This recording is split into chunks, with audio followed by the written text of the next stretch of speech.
Joining us now for his last appearance on Herald Now until the new year is Labour leader Chris Hipkins. Thanks so much for being with us this morning, Chris. Now, you've said that voters will see a different Labour in 2026 and that this election is your opportunity to stamp your own mark. So what does that new Labour look like in practice? We're going to see a very focused, energetic Labour that is really talking about the future and the sort of future that we can have as a country, rather than one that's always looking backwards. We've got a government now that just is always looking backwards, always looking for someone to blame, not actually solving any of the problems that the country's facing. We will offer real solutions to those challenges, ones that are actually going to make New Zealand a place where our kids and our grandkids want to stay and want to make their lives, because I don't think we can sustain having 200 New Zealanders a day giving up. Sorry, Chris, so what are those solutions? Well, we've set out three big policies already: the establishment of the New Zealand Future Fund, some big changes in health, including providing 3 free doctors' visits for all New Zealanders so that we can end the crisis in our health system by keeping people healthy so they don't end up in hospital in the first place, and the introduction of a simple targeted capital gains tax so that we can start to shift investment away from people crowding out each other out of the property market and get investment into productive businesses that are actually going to help us create jobs, create opportunities and grow our economy in a way that benefits everybody. Yeah, just on the free doctors' visits, I mean, isn't the fundamental issue here is that there is concern that general practice as a career has been gradually degraded and it is no longer an attractive career to pursue. Now, Labour was in power when you guys commissioned the Sapir report, which noted that the way GPs were funded was not fit for purpose. It noted that the capitation needed to increase, and you guys sat on it and did nothing. There is a variety of recommendations that came out of that, including the fact that we needed to train more doctors. And the first of those doctors, bearing in mind we did increase the trainee places for doctors, the first of those doctors starts to join the workforce in about 2 years as they finish their training. We've announced just a few weeks ago low interest loans for those new doctors so that they can get into a practice, so that they can set up their own practice. There has been an increase in capitation funding, and we're proposing to increase that further so that doctors don't have to charge the co-payment for their patients for those first 3 How much will you increase it by? How much will you increase that capitation by? Well, we've set that out in the plan. I haven't got the figure by practice because, of course, it varies by practice. But we've set out what we believe that will, how much the funding will need to increase by so that they can offer the 3 free doctors' visits, because cost is still a barrier. 1 in 6 New Zealanders can't afford to go and see the doctor when they get sick. And those people are more likely to end up in an emergency department when actually, if we had them go to see their doctor in the first place, they wouldn't need to be there. So does a different Labour include any thoughts by yourself of a different Labour leader?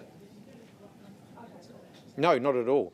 I was only the Labour leader for about 8 months before the last election, and what you're seeing now is a Labour Party that has refocused compared to where we were during the last election campaign, one that's going to be offering a smaller range of things, but the sorts of changes that will actually move New Zealand forward as a country. We were trying to do too many things in government last time. So when I took over as the Prime Minister at that time, one of the first things that I had to do was narrow down the scope of the work that we were doing. And we've continued to really focus in as an opposition on where we can make the biggest difference, because we cannot do everything all at once. So do you believe that mistakes were made in the past? Oh, one of the biggest mistakes we made in government was trying to do too many things all at the same time. And we won't be repeating that mistake again. So every policy that we announce for this election campaign will be one that we've worked through in detail, that we know we can deliver, and that we know that we can, fulfil our obligations to New Zealanders. I think New Zealanders have become pretty wary of politicians promising very big things and then not delivering them. And the current government are a classic case in point. They said they were going to fix the economy, grow the economy, and fix the cost of living. And all of those things have gotten worse during their leadership. So you want to reduce the number of core policies and do them really well. So obviously health is a focus. What other areas? Are we looking at education? Is that one of them? I've said that our 4 key priority areas as we head towards the next election campaign are jobs. I want all New Zealanders to have access to good, well-paid jobs. Health, because I want everybody to have world-class health care when they need it. Homes, because I want every New Zealander to have a place to call home, a secure place to call home where they can put down roots and be part of the community.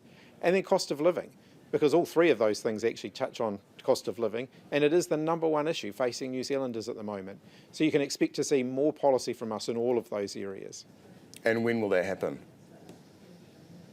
Well, we've already announced 3 policies this year, and obviously we head into election year next year, so there'll be a lot more to come. And as soon as we, after Waitangi weekend, I mean, what can the public expect from you and the Labour Party? Are we going to see, real energy and emphasis on campaigning really early? Are you going to come out swinging after the Waitangi weekend, which is generally when, the political year begins again? I think it's going to be a long campaign year. The fact that you've already got, 2 of the parties in government giving up on governing and starting their campaigns early, so it shows that it's going to be a long campaign year.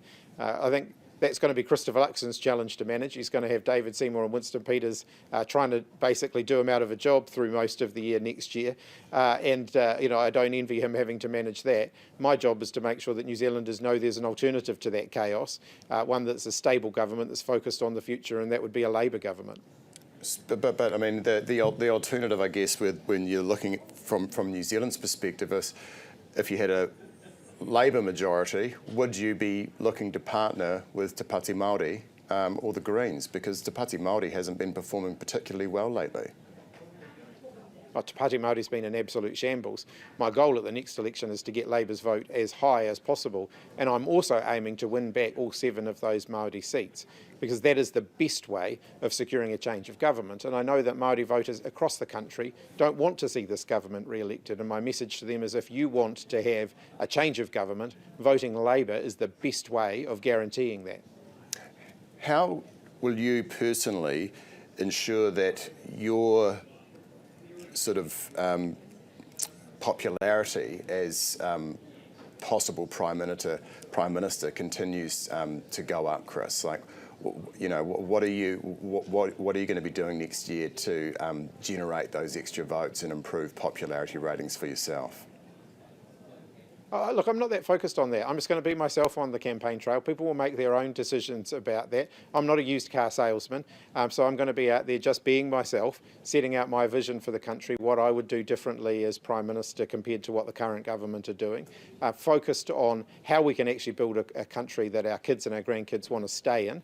Because as I said, that's one of my #1 concerns at the moment, that too many Kiwis are just giving up and leaving, and we can't sustain that. Hey Chris, we really appreciate your time this morning, and for every week you've joined us on Herald Now. Have a great Christmas. That is Labour leader Chris Hipkins. Thanks so much for your time.